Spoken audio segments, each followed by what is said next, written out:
trespassers. I'm smelling a lot of bullshit. I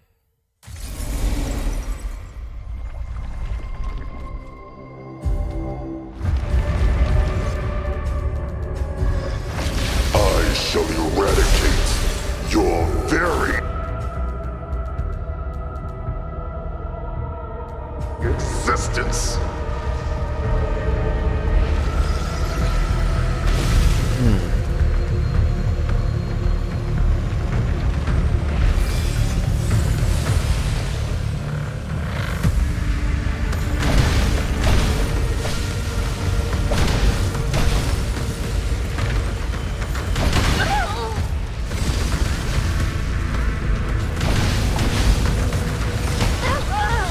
I think I need to stop playing like this.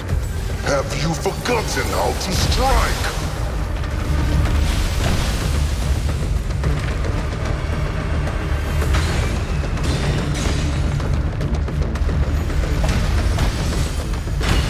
Yeah, I think I need to preserve my HP in this fight a lot.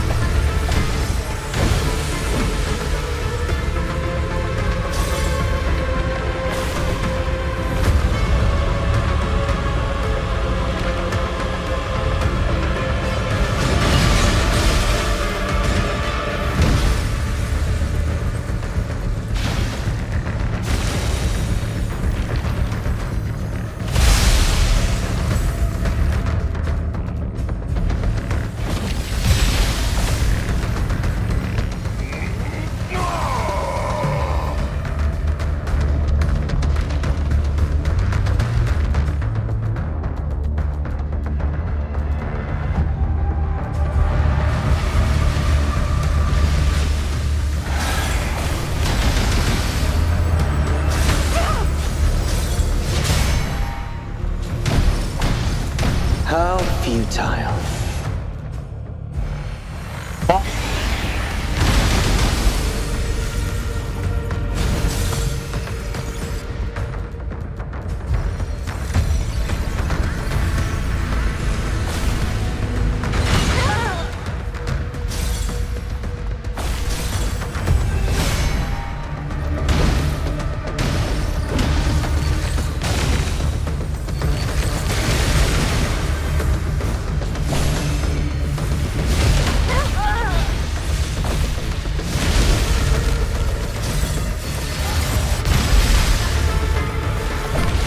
I am the truth. Do I have to get out of that, or do I have to run, like, underneath him, or... What is the...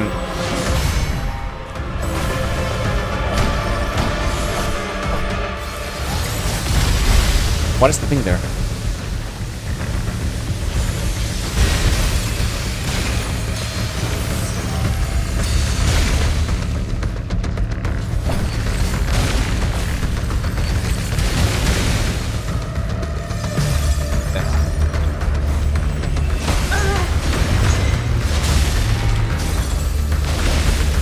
Yo, these moves, what the fuck?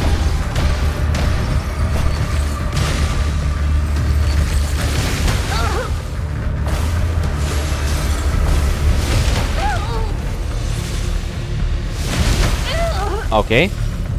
Not bad, I guess.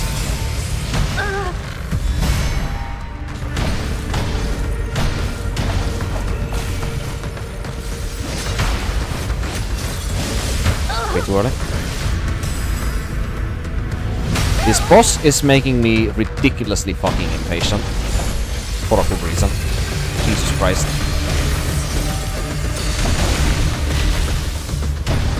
Oh, you can perfect touch that. Okay.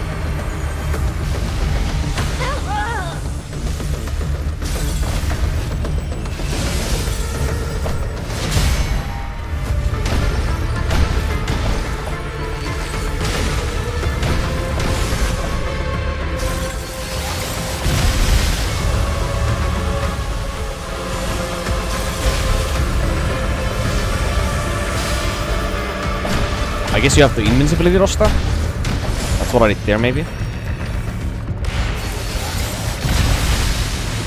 The hell is this?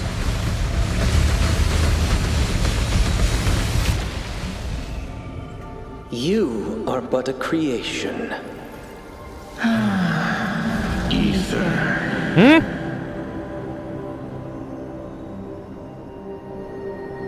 What are you then?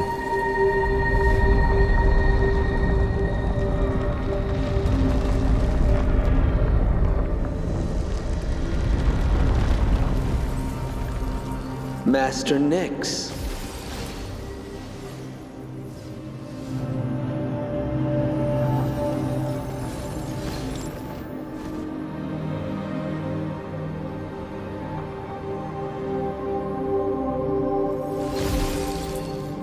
What?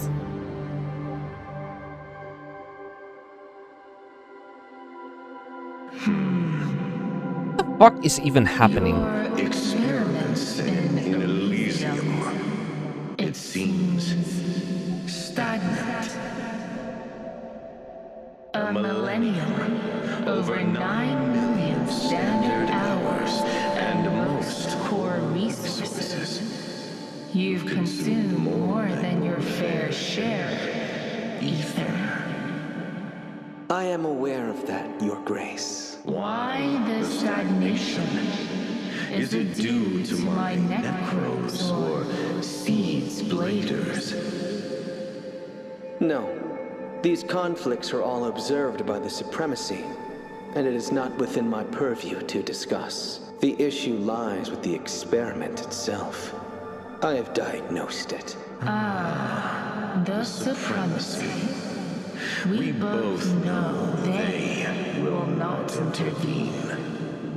So, you won't terminate your experiment and waive the core?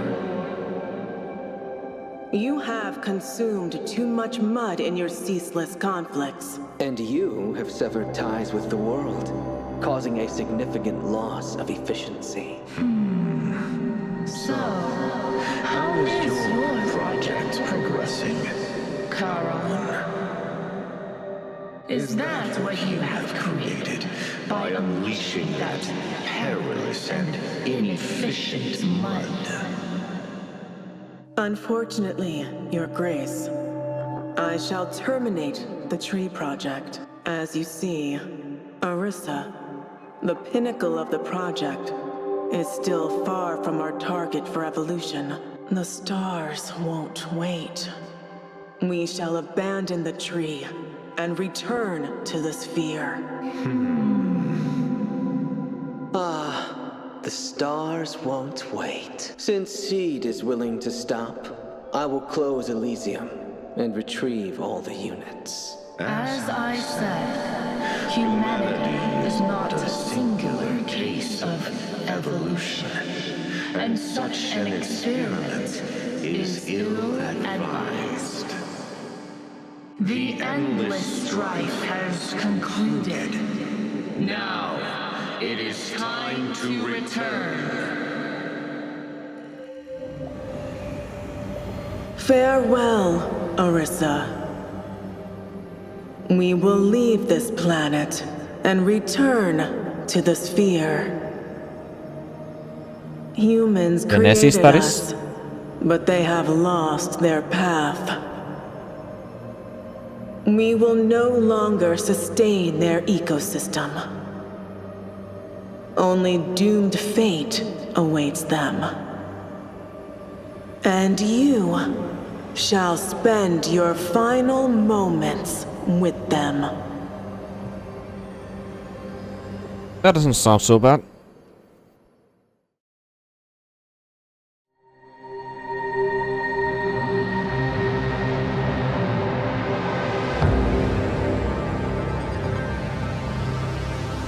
Right. What the fuck is this ending?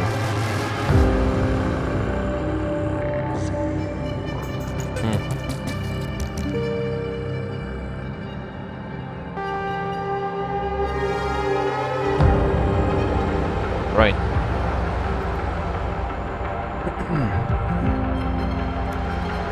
What should I even think about this? Also, that final boss, by the way, fighting Aether, was really fine, by the way. When it came to like those you know, boss encounters where you have to like, you know, dodge a bunch of projectiles and then do a melee once in a while. Like that was probably the most memorable or possibly the best one. Was that one?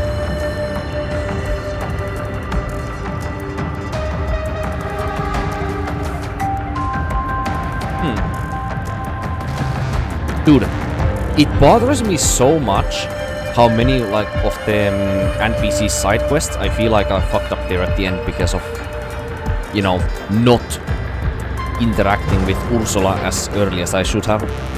Like I thought that we might be able to... Oh look, that's Delphi and Ursula. Like I thought we might be able to like, you know, maybe revive or bring back Ursula if I didn't kill her, so I left her alive for the longest amount of time. A mistake. But yeah, wow. Right. So my first impressions when I played this game the first time, I was thinking to myself, this is at least a good game. Like that was like the borderline smallest thing, it's that the game is good. And I think what I got here is that the game is somewhere between good and very good. I don't think it's a great game, which I would consider being a higher praise compared to a game that I would say is good or very good. But I think the game it's a very good game for what it is. For the price and the scope that the game is going for, I think the game is very good. It's like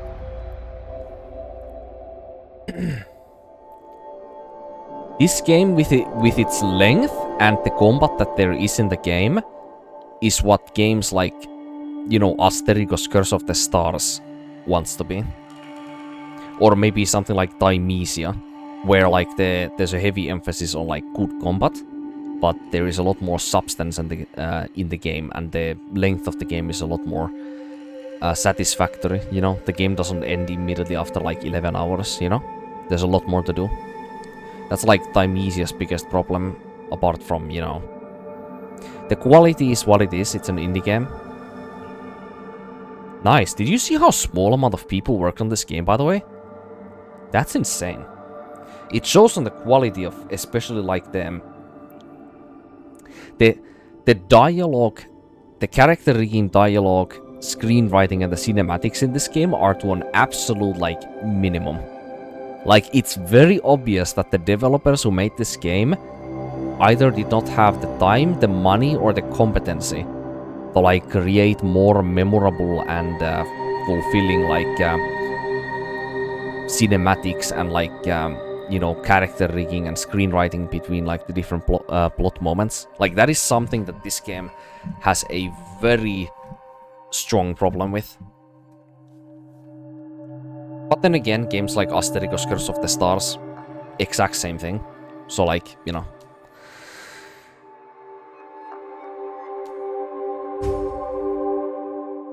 Yeah, that I'm gonna have to say though, that was the shortest credits that I have seen in any of these games that I played. Even shorter than Dimesia's credits.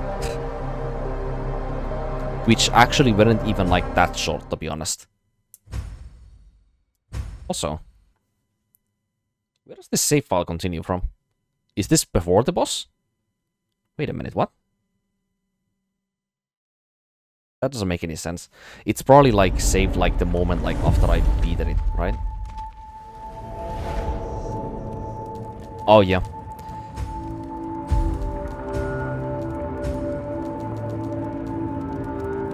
Oh yeah, we got this apparently. When did I get this? Dude, do you see the fucking damage on my weapons, by the way?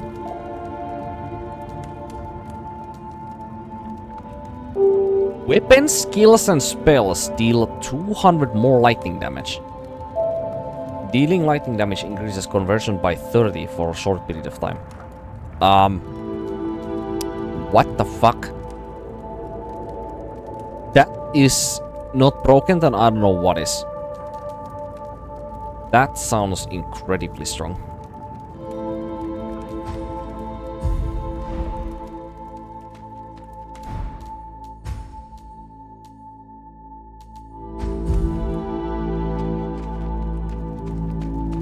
Also, boss weapons and spells from Aether, I suppose, right? I mean, why would he not have, right? Well, Guess he doesn't. I'm so sorry for being a machine. So empty.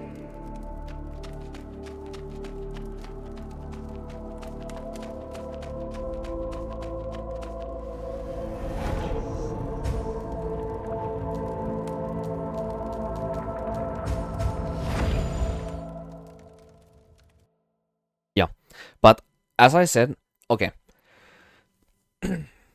I'm gonna give massive props in this game to something that kept surprising me throughout this entire game that I am incredibly impressed by the way. It's the same thing that I was impressed by in Black Myth Wukong as well, which is giving this game absolutely humongous praise, by the way. I think the enemy attack design in this game is S tier. Like, honestly, like, there are many of these, like, I mean, many of these Souls-like, many of these action games that I have played, obviously, in the past, like, few years now. And I can think of only, like, a few examples from them, especially the ones that are not made by, like, FromSoftware, like, you know, Sekiro or Elden Ring or, you know, something like that. Like, the enemy attack design in this game is stellar. It's really, really, really, really good. Like, the amount of times when I go versus, like, say, a new enemy type that I haven't fought before or something, and they have somehow a moveset that when I look at how they move and what the moves are, I can't immediately just, based on my intuition, just know exactly how they're gonna move based off just looking at the enemy and my experience getting used to how the enemies move in the game. Like, that is something that this game consistently surprised me in. And you can see it literally every single time when I fight a new enemy, or fought a new enemy on this game, on this playthrough. Every new boss, every new, like, strong enemy that I fought, I was just getting my fucking shit kicked in, like, immediately for, like, the first few rounds, each and every time. Just because the moves that they have, and the pacing of their moves and the visuals, were so, like, creative and so creative, so unique, and so, like, unusual to each other, that it was always, like, it always felt like I was fighting something actually new in this game. It did not feel like I was fighting most of the time, like, the same enemy, when there was, like, you know, actual, like, different enemy archetypes. Like, that is something that this game did very fucking well for its price. Actually, no. For the price that they ask of this game and the scope that this game has, this game executed the enemy attack design the absolute best that I have seen in any of these games. Yeah. It's what it is. For somebody who just wants to play versus the enemies in this game and expect a demanding challenge, you know? And see how, like, in many creative ways enemies can move and attack, this game is excellent for that. Like, it's really good for that. For somebody who only cares about gameplay and, you know, demanding experiences. Like, this game has it.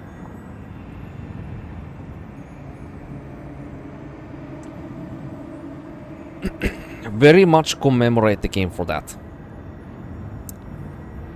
It's... Actually, what is the best quality of AI Limit? I think the best quality of AI Limit is exactly that.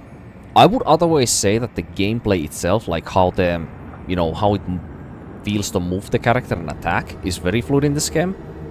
Also, but it's mainly the enemy attack design is just, it's so creative and refreshing to see each with every, like, new enemy. It never feels stale when you see, like, a new enemy type and see how they move. It always feels so different, you know? It's so refreshing and so, like, interesting to see. And then obviously there's, you know, how well the character moves, and you can even strafe enemy attacks by positioning your attacks in between enemy attacks in a way where you arc your own character to like dock the enemy's attacks or strafe the enemy's attacks in middle of their swings. That's something that you can do in this game like really nicely, which games like Dark Souls 3, Dark Souls 2, Dark Souls 1, Demon Souls, and Bloodborne allow you to do, which, you know, games like Sekiro and Elden Ring from FromSoftware's games do not allow you to do anywhere near as much as their older games do, and that is something I appreciate a lot in this game. It adds a lot of creative, like, expression for, you know, some really, like, high skill cap players who just, you know, min-max everything and, you know, try hard the game like I do most of these games. You know, it's very obvious immediately when you watch me play a game like this, where most of the time my commentary is just like quite non-existent because I'm just fully focusing on the game and just enjoying what I'm seeing here, you know? Or I'm trying to meet the demanding experience what the game is gonna throw. But mostly it's because I'm focusing and I enjoy it that way more. But you compare, like, my gameplay and commentary in this game to something like in, you know, Horizon, Forbidden West, or Zero Dawn. Like, I talk a lot in those games. It's very heavily game dependent, how much I, like, talk and how much I focus on just the gameplay. Typically, if the gameplay in the game is very good, or very demanding, or very interesting, I talk less. You know, the more interesting the gameplay flow in the game is, the less I talk. You can take it like that, you know?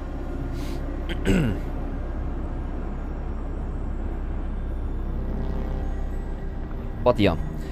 I was already gonna say, like, the very first day when I played this game, that, you know, I'm very likely gonna play a second playthrough of this game. And yeah, that's very much warranted. Like, it's not even a given. Like, I am absolutely gonna do another playthrough of this, at least one more playthrough. If not even two. Though I do have to say one very big thing that this game has a massive issue in. And honestly, I think this is its biggest detriment over literally anything else. I think the area thematics in this game and the level progression of this game is very poorly done. Like, whenever I go through areas in this game, or went through areas on this playthrough, I always felt like, you know, I wasn't sure if I was moving anywhere. Like, that's a good way to put it, actually. It didn't feel like I was actually progressing the game.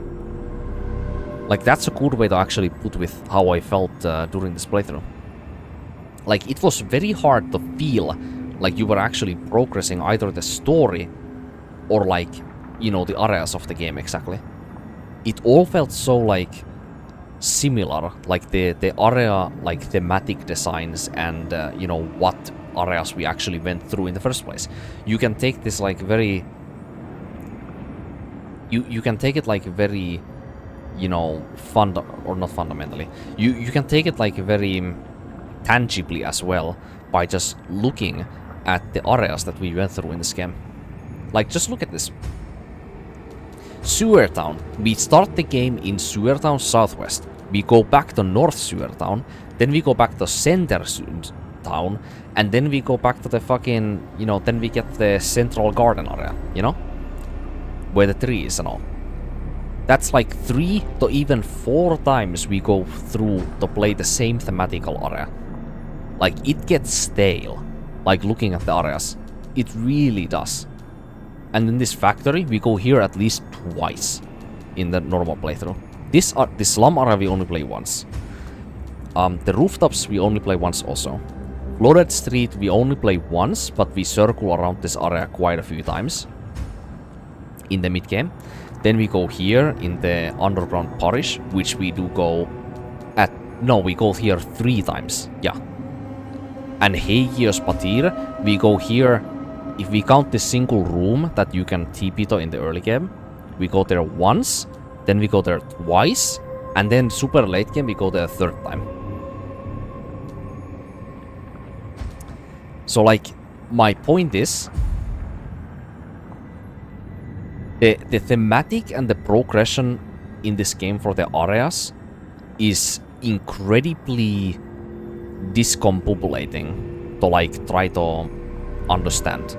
It feels like you're not progressing a whole lot of anywhere exactly, and it's very hard to see where you are in the story or how much you have actually progressed in the game with how much backtracking and like same scenery you see throughout the entire game, and even the exact like same areas with their, you know, namesakes. So it's very hard to like feel like you are progressing in this game, and the areas start feeling like very monotonous, like when you see like the same areas over and over again.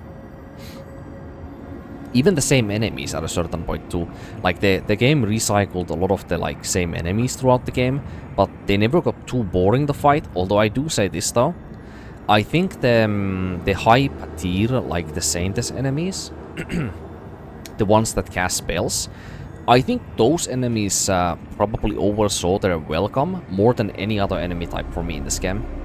Like those enemies in the late and the later part of the mid game, like I got pretty damn bored of seeing those enemies. Like they are not bad enemies, but that's like the one enemy where I was like, you know, can we have something else? You know, I just felt this in my mind when I saw them. Like, you know, there doesn't always have to be, actually very often there doesn't have to be like there doesn't have to be a logical, like deducted reason as to why you feel a certain way. You just feel a certain way. That's how humans are, you know? And with that enemy, I felt like we got to see that enemy in the later parts of the game too many times, you know? But you can make the same example for many of the other enemies as well that we keep saying. But they do have very interesting movesets. They are very interesting to fight. They have very varied movesets. They have a lot of, you know, feints and weird movements. So they don't get boring to fight per se. It's just seeing the same characters, you know, gets boring eventually, you know?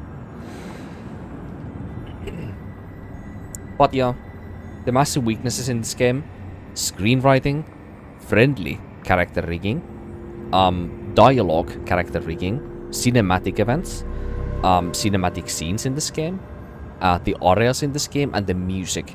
There is exactly 3 soundtracks in this game that I actually remember somewhat hearing when I was doing the fights.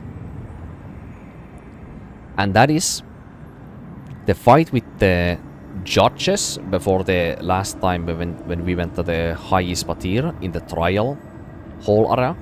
That actually had a soundtrack that I do remember hearing. I don't remember too much of what it was, but I remember that it was actually worth remembering. You know? So that's good.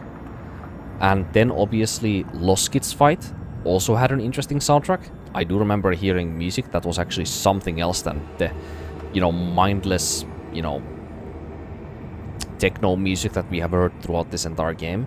It's just something that felt different and unique. And then the main menu music of the game. Those are the 3 soundtracks in this game that actually are somewhat memorable compared to like everything else. But yeah, music, areas, character rigging, cinematics, and screenwriting. Everything else in this game, very much satisfactory.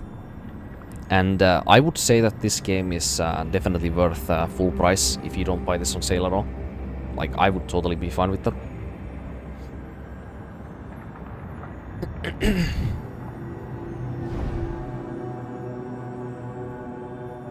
But yeah, I'm gonna stop now and probably go to sleep.